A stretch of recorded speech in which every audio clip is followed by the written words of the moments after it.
Assalamualaikum warahmatullahi wabarakatuh. Salam sejahtera, salam Malaysia Madani dan salam Ramadan. Terima kasih Puan Yang di-Pertua. Terlebih dahulu izinkan saya rafak sembah ucapan tahniah atas pelantikan Bawah Duli Yang Maha Mulia Seri Paduka Baginda Yang di-Pertuan Agong ke-17 Sultan Ibrahim dan ke Bawah Duli Yang Maha Mulia Seri Paduka Baginda Raja Permaisuri Agong Raja Zahir Sofia. Saya juga ingin merafak sembah dan menjunjung kasih dan setinggi-tinggi penghargaan kepada ke Bawah Duli Yang Maha Mulia Sultan Pahang dan ke Bawah Duli Yang Maha Mulia Tengku Ampuan Pahang yang telah menaungi negara dan rakyat sepanjang tempoh 5 tahun dengan penuh kebijaksanaan. Bagi pihak Kementerian Pendidikan Tinggi, saya ingin merakamkan penghargaan kepada semua ahli yang berhormat yang telah membahaskan perkara-perkara dan isu-isu yang berada di bawah tanggungjawab kementerian semasa sesi perbahasan usul menjunjung kasih ke atas titah diraja. Puan Yang di-Pertua, Kementerian Pendidikan Tinggi memainkan peranan yang amat penting dan signifikan dalam melahirkan bakat masa hadapan yang mapan dan berkeupayaan. KPT juga perlu memastikan agar kewujudan ekosistem pendidikan tinggi negara sentiasa relevan, kondusif serta aktif. Saya percaya bahawa institusi pendidikan tinggi adalah embrio kepada pewujudan kumpulan bakat negara yang seterusnya akan menyumbang kepada pertumbuhan negara bangsa yang madani. Oleh itu, mewujudkan ekosistem pendidikan tinggi yang segar dan kondusif adalah sangat diperlukan, terutamanya dalam mendepani kepantasan perubahan yang berlaku di seluruh dunia dalam berbagai aspek. Pihak kementerian juga sentiasa cakna dan menitikberatkan aspek kebajikan warga institusi pendidikan tinggi, terutamanya para pelajar dan kaki tangan akademik serta bukan akademik di IPT. Bagi menjawab dan mengulas segala perkara berkaitan Kementerian Pendidikan Tinggi yang telah dibangkitkan sepanjang minggu perbahasan, saya akan mengelompok dan mencerakinkan isu-isu utama mengikut tema bagi menjimatkan masa. Tema pertama yang akan saya santuni adalah transformasi pendidikan tinggi negara, khususnya daripada Indra Mahkota. Umum mengetahui seluruh dunia sedang dan telah melalui perubahan dan perkembangan dalam pelbagai aspek. Kita tidak dapat mengelak daripada menerima segala perubahan yang sedang berlaku, bukan hanya di dalam negara, malahan juga di seluruh dunia. Sudah pasti perubahan yang sedang berlaku ini secara langsung atau tidak akan turut memberi impak kepada ekosistem pendidikan tinggi negara. Dalam hal ini, adalah penting untuk kita mempunyai sikap penyesuaian terhadap perubahan serta keperluan semasa. Justru itu, dalam menangani segala cabaran yang dibawa oleh arus perubahan, kerangka pendidikan tinggi negara perlu disegarkan semula agar seiring dengan perubahan lanskip pendidikan dunia dan juga kehendak semasa. Dunia sedang menyaksikan lahirnya kumpulan yang dikenali sebagai digital native, iaitu mereka yang lahir di zaman atau era digital atau digital age dengan izin. Mereka ditandai oleh 3 kriteria utama, iaitu dengan izin adaptability, agility and self-learning di dalam dunia pendidikan kita. Ini adalah dunia baru yang sedang kita hadapi. Menjawab saranan yang diutarakan oleh Yang Berhormat Indra Mahkota di dalam perbahasan beliau berkenaan reformasi pendidikan, suka saya kongsikan di sini bahawa pihak KPT sememangnya sentiasa cakna tentang isu ini dan telah melaksanakan pelbagai langkah reformasi pendidikan, antaranya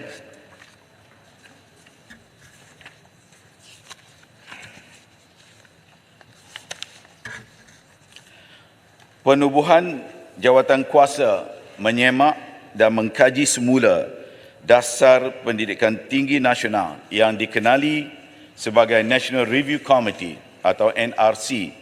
Jawatankuasa ini telah mengenal pasti sebanyak 58 cadangan penambahbaikan yang terdiri daripada 28 cadangan bersifat transformatif, 12 cadangan quick win dan 18 inisiatif pemboleh daya atau enablers dengan izin.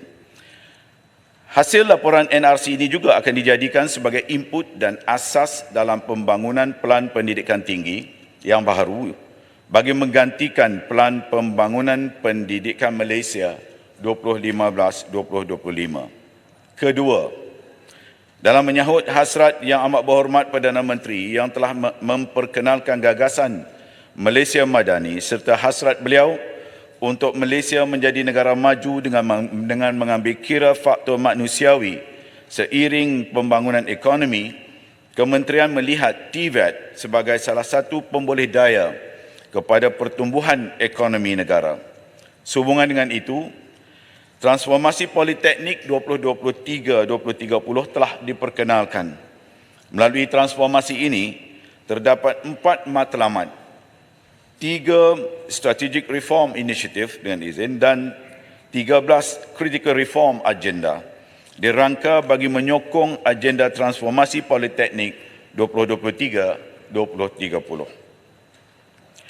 KPT juga sedang membangunkan kertas posisi dengan izin New Horizon for Science, Technology and Innovation, a strategy to enhance higher education in Malaysia. Kertas posisi ini bertujuan untuk menilai impak teknologi disruptif semasa dan masa hadapan ke atas aspek pengajaran dan pembelajaran, penyelidikan, inovasi serta tadbir urus pendidikan tinggi serta mengenal pasti tindakan-tindakan intervensi, strategi-strategi penambahbaikan dan key takeaways yang boleh diadaptasi oleh KPT terutamanya dalam bidang sains, teknologi, inovasi dan ekonomi. Untuk makluman ahli-ahli Dewan Yang Mulia ini, pada tahun ini juga terdapat beberapa dasar dan pelan yang akan dibangunkan dan diluncurkan. Antaranya, pertama, Pelan Pembangunan Pendidikan Tinggi Malaysia 2026-2035. Kedua, Dasar dan Pelan Tindakan Pengantarabangsaaan Pendidikan Tinggi 2024-2030. Dan ketiga, Pelan Induk dan Pelan Tindakan Pembudayaan Pembelajaran Sepanjang Hayat 2024-2030. Puan Yang di-Pertua, saya masuk ke bidang akademik dan ranking. Yang Hormat Menteri. Timur. Terima kasih Timbalan Speaker. Syabas tahniah atas segala usaha khususnya berkenaan dengan TVET di Kementerian Yang Berhormat. Cuma saya dapat tahu melalui laporan-laporan berita dan sebagainya bahawasanya menjelang Jun tahun ini 2024 akan ada update dengan izin atau dasar TVET negara akan diumumkan secara mendalam dan menyeluruh, dan saya nak memohon Yang Berhormat memberi sedikit ulasan berkenaan dengan apa yang disebutkan pengantarbangsaan pendidikan di pengajian tinggi. Dalam konteks TVET, sama ada pengantarbangsaan itu akan juga merangkumi institusi-institusi TVET di Malaysia dengan institusi-institusi TVET di luar negara, malah syarikat-syarikat yang nak menawarkan qualification atau kelulusan dan pentauliahan di peringkat Malaysia dapat link dengan misalnya kat UK City and Guilds dan sebagainya untuk mendapat pentauliahan cross country dengan izin. Dan yang last sekali, dari segi latihan atau silibus yang ada di Malaysia dalam TVET, sama ada on the job maupun dari institusi, sama ada akan dipertimbangkan dalam dasar TVET negara untuk akhirnya memberikan mata MQA kepada sesetengah kursus supaya pengamal-pengamal TVET macam teman ni akhirnya ada ruang untuk dapat degree dalam bidang-bidang TVET. Sekian. Terima kasih soalan yang dikemukakan oleh Ipoh Timur. Untuk pengetahuan Ipoh Timur, dasar TVET negara ini dipengerusikan oleh Yang Amat Berhormat Datuk Seri Dr. Ahmad Zahid Hamidi selaku Timbalan Perdana Menteri, dan di bawah kelolaan beliau selaku pengerusi, beliau menggabungkan keseluruhan program-program TVET yang dilaksanakan di semua peringkat, termasuklah di peringkat kementerian-kementerian dan agensi-agensi yang ada. Dalam konteks perkara kedua yang dikemukakan, iaitu berkaitan dengan proses pengantarbangsaan. Kita menggunakan beberapa pendekatan dengan beberapa negara yang lain, termasuklah dalam kerangka mengadakan hubungan seperti dengan negara Jerman, negara China, dan juga yang terbaru, saya turut mengiringi Yang Amat Berhormat Timbalan Perdana Menteri ke Jepun untuk melihat bentuk-bentuk program TVET yang dilaksanakan di sana, dan selain daripada itu bagi membolehkan supaya program-program yang dianjurkan itu, yang dilaksanakan itu ada kaitannya juga dengan industri-industri yang berkaitan dalam negara kita, kerana ada kalangan pelabur-pelabur daripada negara-negara yang berkenaan datang ke negara kita mahukan khusus-khusus yang berkaitan dengan bidang yang nak mereka labur di negara kita. Itu yang pertama. Bagi menjawab soalan seterusnya, iaitu berkaitan dengan khusus berkaitan dengan silibus-silibus yang dianjurkan. Ia akan menjadi satu program yang bersifat lebih agile, iaitu lebih terbuka, fleksibel, di mana kita tidak akan meletakkan hanya semata-mata program-program yang dianjurkan di peringkat TVET itu hanya dilakukan di institusi-institusi yang sedia ada. Apa yang kita anjurkan pada hari ini ialah dengan membuka ruang supaya program-program micro-based learning dengan izin, iaitu program yang dianjurkan bersama dengan industri-industri yang berkaitan.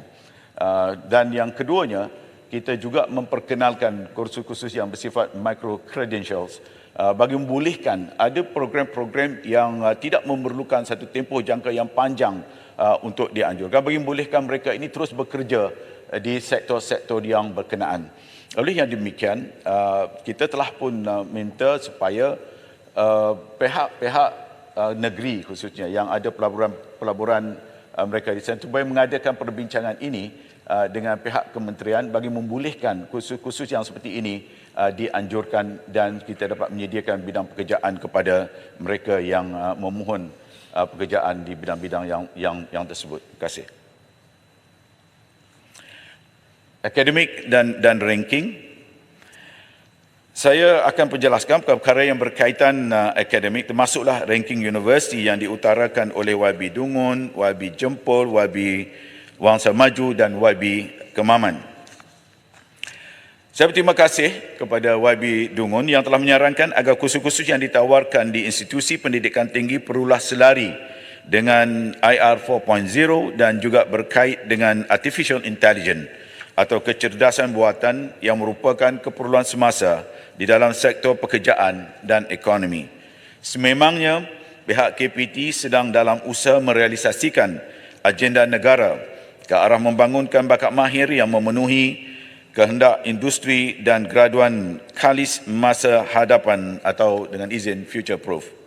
KPT juga telah membangunkan kerangka pembangunan program teknologi tinggi bernilai tinggi bertujuan untuk menghasilkan graduan yang mampu mendepani lanskip pekerjaan yang sentiasa berubah dan penuh dengan persaingan di dalam era revolusi perindustrian 4.0. Terkini, KPT dengan kerjasama Universiti Teknologi Malaysia iaitu UTM sedang membangunkan fakulti AI pertama di Malaysia sebagai salah satu usaha memenuhi keperluan semasa.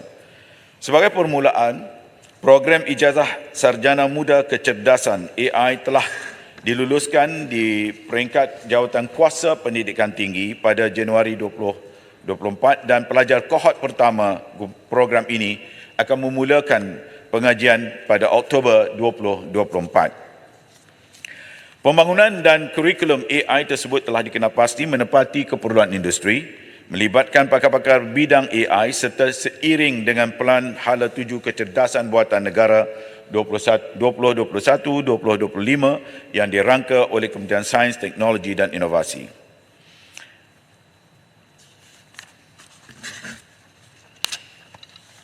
Seterusnya, saya ingin memberi penjelasan kepada saranan yang telah diberikan oleh YB Wangsa Maju agar kursus-kursus akademik. Silakan. Terima kasih.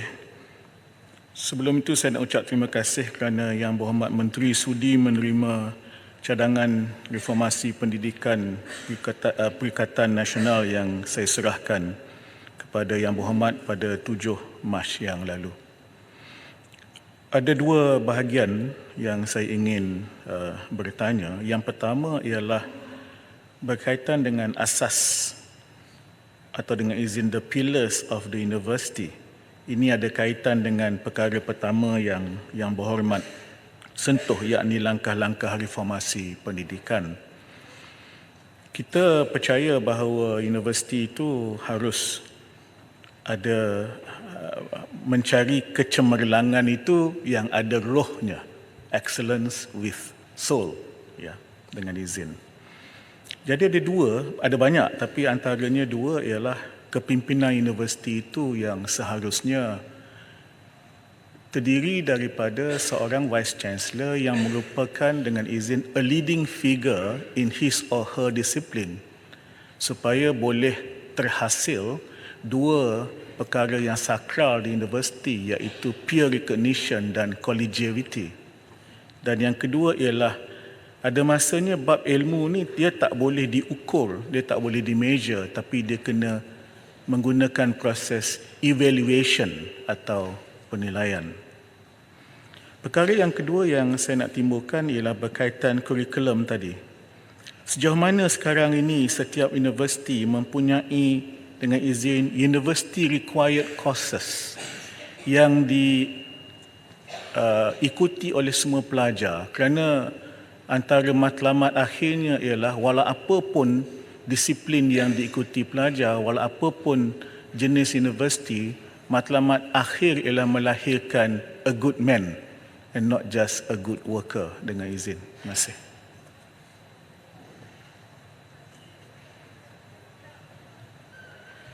Seperti biasa, Indo Mahkota penuh dengan pemikiran-pemikiran filosofinya.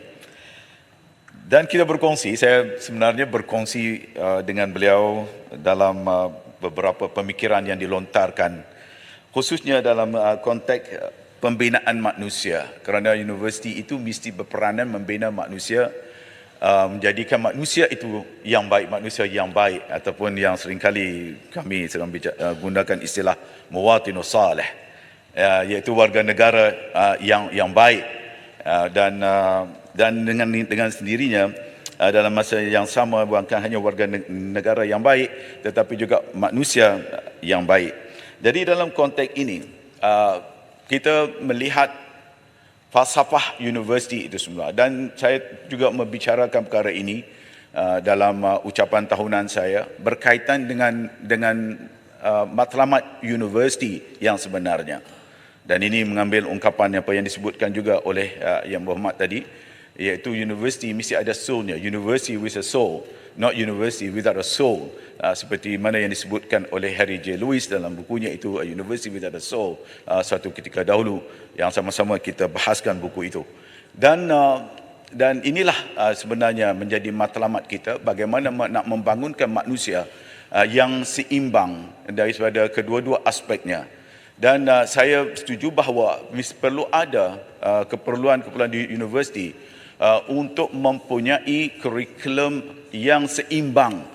Sebagai contoh, apabila sebuah universiti itu menganjurkan program-program ataupun kursus-kursus yang bersifat teknikal, dan ia sewajarnya juga mempunyai kursus-kursus yang seimbang dengan seperti dalam bidang human sciences. Dan inilah yang kita syorkan. Dan ini juga untuk pengetahuan Yang Berhormat Indah Mahkota, yang sedang dibicarakan oleh sarjana masa kini, Howard Gardner sebagai contoh, membicarakan bagaimana parahnya keadaan universiti di barat, khususnya di Harvard, apabila hanya melahirkan manusia yang hanya memberi tumpuan kepada dalam bidang akademik dan untuk mencari pekerjaan semata, tanpa melahirkan satu dimensi lagi, iaitu dengan memberi penekanan kepada aspek-aspek moral, nilai dan sebagainya. Ini adalah perkara yang sedang kita rangka bersama untuk melihat dalam konteks ini, supaya akhirnya nanti graduan-graduan yang akan lahir daripada universiti-universiti kita akan mempunyai keseimbangan yang baik dan menjadi masyarakat yang baik, rakyat yang baik dan juga manusia yang baik. Silakan, Abi. Terima kasih Yang Menteri. Saya sangat berminat dengan penjelasan dan hala tuju yang disebut oleh Yang Menteri. Cuma saya ingin tanya sedikit dan mungkin boleh sebagai satu cadangan kepada pihak kerajaan berkenaan dengan dua golongan yang sangat penting yang perlu kita libatkan dalam Kementerian Pendidikan Tinggi, sekalipun mereka ini merupakan golongan yang sedikit terabai. Satu, berapakah dan apakah hala tuju kerajaan berkenaan dengan ingin meningkatkan penglibatan dan kemasukan orang-orang OKU dalam universiti-universiti negara kita, terutamanya membabitkan pelbagai jenis kecacatan. Maknanya kalau yang berkursi roda itu mungkin cukup dengan ada accessibility, tetapi hal lain juga memerlukan suatu tindakan yang perlu dibuat oleh pihak kerajaan berkenaan contohnya autism dan sebagainya. Satu. Yang kedua, di sana terdapat beberapa program telah disebut dan dirancang serta dijalankan di penjara yang membuat kerjasama dengan pihak universiti dan juga mungkin TVET berkenaan dengan AI dan sebagainya. Jadi saya ingin mendapatkan pandangan dari Perdana Menteri, adakah kita boleh merancang supaya lebih ramai anak muda yang tergelincir untuk kembali semula ke alam pendidikan tinggi, kerana kebanyakan mereka ini sangat berminat, tetapi saya dapati jumlah yang graduate daripada penjara tak ramai. Jadi bagaimana kita perlu buat motivasi yang lebih supaya orang-orang yang bijak pandai ini dapat kita kembalikan kepada pemulihan yang sebenarnya. Terima kasih. Berhormat Menteri, boleh jawab sekali? Ya, tadi saya terpanggil dengan hujah-hujah yang berhormat Menteri yang juga tidak ketinggalan dengan pelosok-pelosok yang tinggi. Dan saya memang melihat bahawa kebanyakan sekolah-sekolah ataupun universiti, mereka cuma memberi penekanan kepada akademik itu sendiri. Tetapi kalau kita lihat di Jepun yang berhormat Menteri, bagaimana Jepun melahirkan pelajar-pelajar yang cemerlang, bijak pandai, tetapi mereka bertamadun, beradab tinggi dan mengetahui sejarah negara mereka sendiri. Jadi apakah ini tidak akan diterapkan di negara kita supaya mereka cemerlang, bijak pandai, tetapi mengetahui sejarah negara kita dan mereka tidak akan menjadi orang yang orang kata tidak bertamadun apabila keluar dari universiti. Terima kasih. Pandangan yang baik daripada ni, nanti saya ulas kemudian. Cuma saya nak jawab yang ada satu bahagian lagi yang belum saya jawab daripada Indra Mahkota. Lepas tu saya pergi kepada Tumpat. Tak silap saya. Pak, saya tak tahu sama anak murid saya dulu atau tidak. Dia berminat tu daripada Kementerian Luar tu sampai dia sering kali bertanya dengan saya. I think she's my student. But cuma yang saya nak sebutkan di sini iaitu perkara yang ketiga yang dibangkitkan oleh Indra Mahkota yang berkaitan dengan pemilihan-pemilihan VC kita ini. Seperti yang kita ketahui bahawa penilaian dan pencarian VC ini dia berasaskan kepada kriteria-kriteria yang tidak mesti ada nilai scholarship yang pertama dan juga integriti ilmunya. Dan saya maklum tentang kedudukan dari segi kriteria yang perfect yang perlu kita dapati dalam pemilihan VC ini. Namun kriteria ini telah pun ditetapkan dan kita telah mempunyai satu jadualkuasa pemilihan yang dibentuk. Di mereka inilah yang membuat penilaiannya. Malah saya tidak menafikan bahawa dari aspek penilaian peer review dan collegiality itu juga sangat-sangat penting. Dan ini adalah antara perkara yang mungkin dapat dibuat penilaian dari masa ke semasa. Seperti yang kita ketahui dalam konteks universiti, pentadbirannya dia berada dalam tahap-tahapnya. Mungkin seorang Vice Chancellor itu akan memegang jawatannya hanya dalam tempoh-tempoh tertentu saja. Yang ini hal-hal seperti inilah yang juga kita buat sama-sama.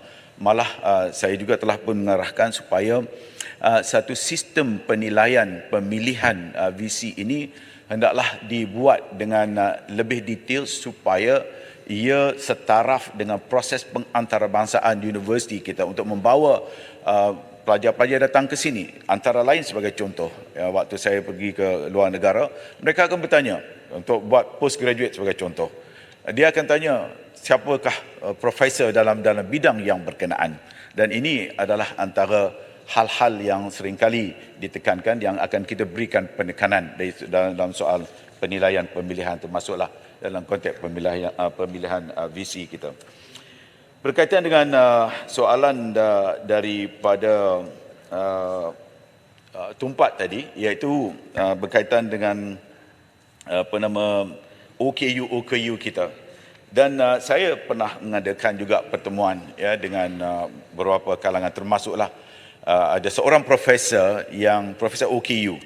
Mungkin Tumpat kenal beliau, iaitu Profesor Dr. Rosita kita, dan beliau sekarang menjadi presiden kepada persatuan ini untuk melihat bagaimana kita dapat memberikan sumbangan yang terbaik. Dan kalau Tumpat lihat di dalam konteks UAE sebagai contoh yang saya pergi, saya lihat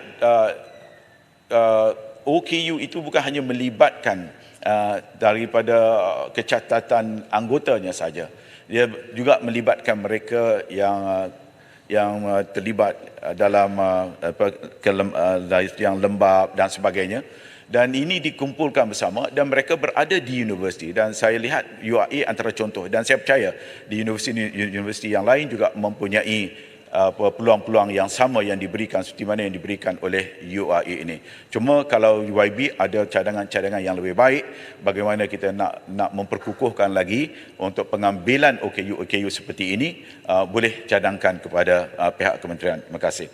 Yang berkaitan dengan Kinabatangan, saya terima kasih pada Kinabatangan yang memberikan pandangan yang baik, dan ini adalah merupakan seperti yang saya sebutkan tadi juga merupakan satu pendekatan yang hendak kita laksanakan seperti mana disebutkan di Jepun tadi. Baru-baru ini saya melawat Jepun, dan salah satu institusi yang kita lawati itu namanya Kosen Institute, yang melahirkan setiap tahun 50,000 graduan engineering. Dan apa yang menarik di dalam konteks Kosen ini ialah mereka bukan hanya semata-mata melahirkan kumpulan engineernya yang sangat diperlukan, yang sangat berkualiti, tetapi dalam masa yang sama mereka memperkenalkan kurikulum sains sosialnya, iaitu nilai-nilai kemasярakatannya. Dan dengan satu matlamat, tema yang dipanggil sebagai melahirkan dia panggil doktor social doctor. Saya bertanya, what do you mean by doctor social doctor? Tapi apa yang dimaksudkan oleh mereka ialah mereka perlu kembali semula kepada masyarakat, memberikan perkhidmatan yang terbaik kepada masyarakat dan juga kepada negara mereka. Jadi dari segi pendekatan kurikulumnya begitu berimbang sekali, dengan memberikan juga penekanan kepada soal-soal nilai, soal-soal moral dan juga keperluan kepada negaranya. Penjara tadi. Saya ada 4 ni. Ada penjara tadi belum jawab. Pasal penjara. Oh ya, sorry. Dan saya adalah 6 murid kepada Indra Mahkota. Ya, sorry. Oh, your student lah. Baik, yang berkaitan dengan penjara ini, kita seperti mana yang berhormat juga sedia maklum, kita tidak menghalang mana-mana pihak pun untuk melanjutkan pelajaran mereka. Memang saya dipahamkan melalui Kementerian Dalam Negeri, dibincangkan bahawa ruang-ruang itu diberikan kepada mereka sekiranya mereka berkeinginan untuk melanjutkan pelajaran tanpa membuat tesis mereka. Dan seperti yang kita sedia maklum, saya tidak ada numbers berapa figure yang telah pun keluar, tapi saya fikir sudah ramai yang sudah keluar daripada kursus yang ditawarkan daripada penjara ini. Saya ada 3, 4. Rekas saja. Dulu tu Yang hanya nama Rasul ada di sana. Silakan. Terima kasih Menteri. Tahniah dengan jawapan saya rasa cukup komprehensif dan memang layaklah untuk jadi menteri. Cuma usaha saya mungkin luas sikit pada apa yang dibincangkan, iaitu berkaitan dengan UEC. Saya difahamkan bahawa setakat ini UNICEF mengiktiraf UEC, peperiksaan UEC untuk kemasukan. Adakah kajian bercadang untuk buka ruang kepada universiti-universiti lain untuk mengiktiraf UEC sebagai syarat kemasukan ke universiti-universiti awam atau universiti swasta? Terima kasih, Ya Tua. Yang Berhormat Menteri, masa sudah tamat. Boleh jawab satu je. Sila gulung. Satu. Saya bagi 5 minit sahaja. Sila gulung selepas itu. Satu soalan saja. Saya silakan. Okey, terima kasih Menteri. Oleh kerana kita tahu bahawa mahasiswa adalah merupakan aset untuk kepimpinan negara. Saya mencadangkan supaya KPT mengadakan debat perdana peringkat untuk IPT. Itu yang pertama.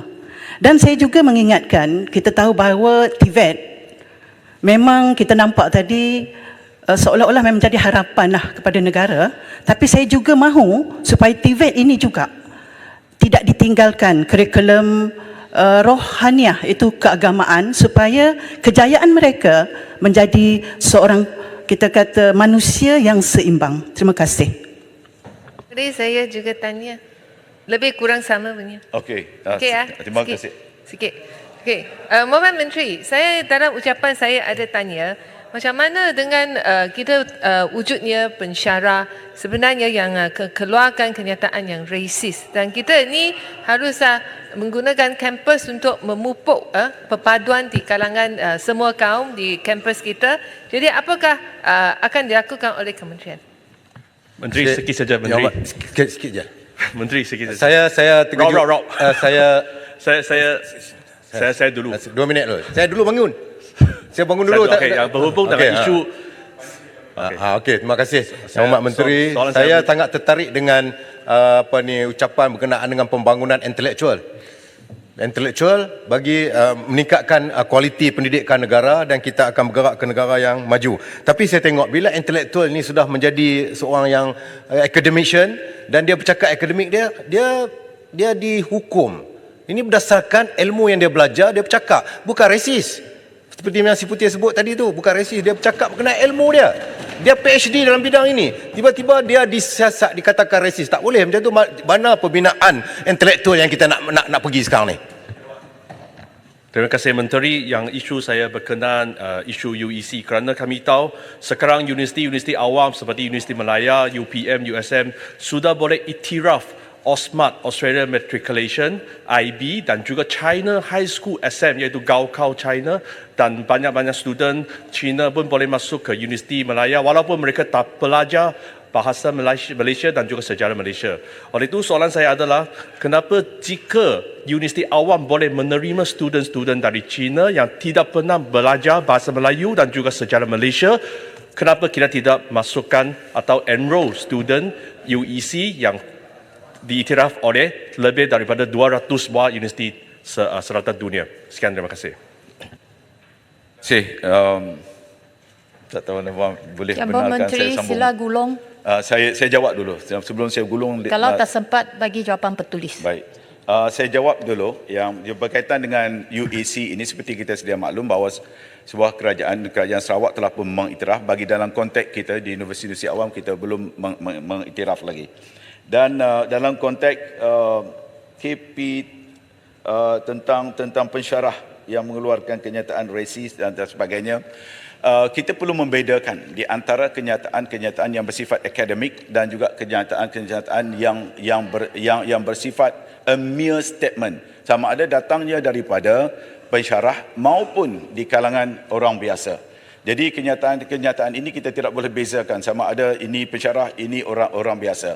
Apapun, seperti yang kita sedia maklum, dunia akademik adalah dunia akademik. Apabila mereka berhujah, mereka akan menyampaikan hujah-hujah berdasarkan kepada dunia akademik mereka, dengan latar belakang mereka, dengan kelebihan. Lantaran itu adalah menjadi tanggungjawab juga bagi mereka yang tidak sependapat dengannya dalam konteks akademik, memberikan hujahan-hujahan yang bersifat akademik. Itulah yang dinamakan sebagai dunia akademik. Namun walau bagaimanapun, sebarang kenyataan yang hanya bersifat orang kata making a statement yang a sweeping statement itu tidak boleh kita terima. Jadi saya bedakan antara dua perkara ini. Dalam dunia akademik adalah dunia akademiknya.